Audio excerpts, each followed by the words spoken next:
கேட்கறத தவிர்க்கவே முடியாம கண்ணை மூட முடியாம ஆர்வமா கேட்கக்கூடிய கதையை சொல்றது எப்படி? நார்மலா கதை சொன்னாவே மக்கள் கேட்பாங்க, பட் கேட்கிற மாதிரி கதை சொல்றது எப்படி? Hi hello, I am Dilip. This is unedited video episodes. எந்தவித எடிட் இல்லாம டைரக்டா பாயிண்ட்டுக்கு. பொதுவா கதை கேட்கறதும் கதை சொல்றதும் மக்களுக்கு பிடிக்கும். பட் எல்லாராலையும் கதை சொல்ல முடியுமா? தெளிவா சொல்ல முடியுமா? அதுவும் கேட்கறதுக்கு ஆர்வமா சொல்ல முடியுமா? நீங்க சொல்ற கதையை கொஞ்சம் கூட யோசிக்காம கேட்கக்கூடிய கதையை சொல்றது எப்படின்னா, ஃபஸ்ட்டு உங்களோட கதையில் ஒரு ப்ராப்ளமை ஒரு ஹூக்கை வச்சு கொக்கி போட்டு இழுக்கிற மாதிரி ஒரு விஷயத்தை வச்சு ஸ்டார்ட் பண்ணுங்கள். ஏன்னா மக்களுக்கு ப்ராப்ளம்ஸ் இருக்குது, எல்லாருக்கும் பிரச்சனைகள் இருக்குது. அந்த பிரச்சனைக்கு எப்படி சொல்யூஷனை கிரியேட் பண்ணணும் டெய்லி அப்படிங்கிறது தான் வாழ்க்கையே. ஸோ ஒரு ப்ராப்ளத்தை, ஒரு கஷ்டத்தை, கஷ்டப்படுற விஷயத்தை நீங்கள் சொன்னீங்க அப்படின்னா, இது எப்படி கிரியேட் பண்ணலாம், இது எப்படி சரி பண்ணலாம் அப்படிங்கிற மாதிரி மக்கள் யோசிப்பாங்க. என்றைக்கும் நீங்கள் கதை சொல்கிறவங்களுக்கு ஏற்றது மாதிரி கதையை சொல்லணும். அவங்களுக்கு டெய்லி லைஃபுக்கு ரிலேட்டபிளாக இருக்கணும், இல்லைனா அவங்களோட கற்பனைக்கு ஒரு ரிலேட்டடான விஷயமா இருக்கணும்.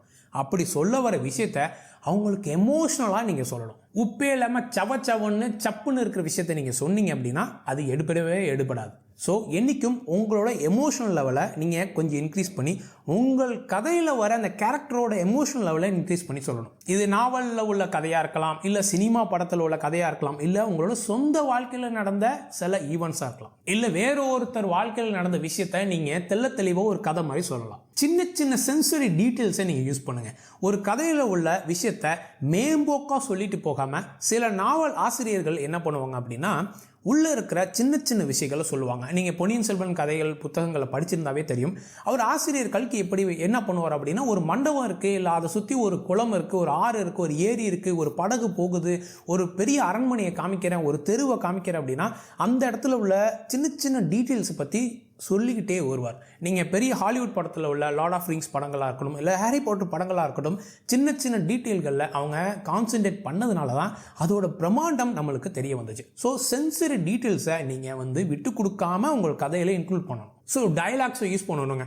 கதை இதுதான், இப்படி முடிஞ்சிச்சு அப்படின்னு இல்லாமல் அந்த கதையில் உள்ள கேரக்டர்ஸ்க்கான டைலாக்ஸை இன்பிட்வீன் வைக்கணும். ஸோ கதையில் நரேஷன் இருக்கணும், கதை சொல்பவர் நீங்கள், உங்களோட கேரக்டர் பேசிக்கக்கூடிய அந்த டைலாக்கும் இன்க்ளூட் பண்ணணும். ஸோ அப்போ தான் நரேஷனுக்குள்ளே அந்த கேரக்டர்ஸ் பேசிக்கிற டைலாக்கோடு சேர்ந்து புரிஞ்சிக்கும் போது சூப்பராக இருக்கும். என்றைக்கும் வளவலன்னு இழுத்துட்டு போகாமல் ரத்தின சுருக்கமாக வச்சுக்கோங்க. ஸோ கான்சைஸாக இருக்கணும். இது எனக்கு ரொம்ப முக்கியமான பாயிண்ட். ஏன்னா நான் கொஞ்சம் பேச ஆரம்பிச்சேன்னா வளவலன்னு அந்த பாயிண்ட்டை ஓவர் எக்ஸ்பிளைன் பண்ணுவேன். So do not over explain, keep it concise. Then உள்ளார்ந்த இன்டர்னல் தாட்ஸ் இருக்கும்ல, அந்த கேரக்டருக்கா இருக்கட்டும், இல்லைனா உங்களோட லைஃப் ஈவெண்ட்ஸை அந்த பற்றி நீங்கள் பேசுகிறீங்க, இல்லை ஒரு தலைவர்களோட, இல்லை ஏதோ ஒரு மனிதர்களோட அந்த ட்ரூ ஈவெண்ட்ஸை பற்றி நீங்கள் பேசுகிறீங்க அப்படின்னா, அவங்களோட இன்டர்னல் தாட்ஸ் அந்த இடத்துல, அந்த சிச்சுவேஷனில், அந்த காலகட்டத்தில், அந்த மிகப்பெரிய ஒரு ப்ராப்ளம்ஸை அவங்க சந்திக்கும் போது அவங்க எப்படி ஃபீல் பண்ணாங்க, அவங்களோட இன்டர்னல் தாட்ஸ் எப்படி இருந்துச்சு, அவங்களுக்குள்ள மனக்குமுறல்கள்னு சொல்லலாம், இல்லைனா உள்ளே இருக்கிற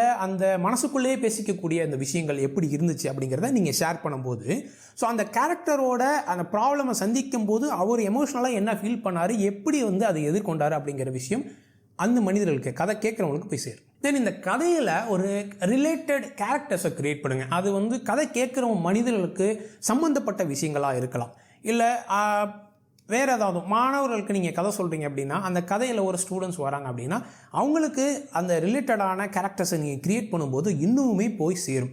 இல்லை ஒரு ஆஃபீஸில் வேலை செய்கிறவங்க, நீங்கள் ஒரு கார்ப்பரேட்டில் நீங்கள் ஒரு கதை சொல்கிறீங்க அப்படின்னா, ஸ்டோரி சொல்கிறீங்க அப்படின்னா, அந்த கதையில் ஒரு கார்ப்பரேட்டில் வேலை செய்கிற ஒரு எம்ப்ளாயோ இல்லை ஒரு ஆண்டர்ப்ரனரோ நீங்கள் வரும்போது அது அவங்களுக்கு ரிலேட்டடான ஒரு விஷயமாக க்ரியேட் ஆகும். தென் உங்களோட கதையை ஒரு கருத்தை வச்சு, இல்லை ஒரு லெசனை வச்சு, ஒரு படிப்பினைகளை வச்சு நீங்கள் அதை கனெக்ட் பண்ண பாருங்கள். அதை கிளைமேக்ஸை மட்டும் நம்ம முடிக்கிறது ஒரு பெரிய விஷயம் கிடையாது. கிளைமேக்ஸ் அது அந்த கதை மூலமாக அந்த ப்ராப்ளம்ஸில் நம்ம கொடுத்தோம்ல, ஸோ அந்த ப்ராப்ளமுக்கு ஹூக்குக்கு என்ன சொல்யூஷன், அதனால வந்த படிப்பினைகள் என்ன, அதனால கற்றுக்கிட்ட விஷயங்கள் என்ன, அந்த கேரக்டர் என்ன கற்றுக்குச்சு, இல்லை மக்கள் என்ன கற்றுக்கிட்டாங்க, இந்த ஈவெண்ட் மூலமாக ஒரு மோசமான சம்பவங்களாக இருக்கட்டும், இல்லை ஒரு முழுமையான ஒரு அழகான விஷயமா இருக்கட்டும், இதனால அந்த கேரக்டரோ அந்த மக்களோ கேட்டுட்டு இருக்க, அந்த கதையை கேட்டுட்டு இருக்க நீங்களோ என்ன கற்றுக்கணும், இதனால உங்களுக்கு என்ன லாபம், உங்களுக்கு என்ன சொல்யூஷன் அப்படிங்கிற விஷயத்தோட முடிங்க. ஸோ ஒரு ப்ராப்ளமில் ஆரம்பித்து ஒரு டென்ஷனை க்ரியேட் பண்ணி மேலே போய் அந்த டென்ஷனை குறைக்கிற மாதிரியான விஷயங்களை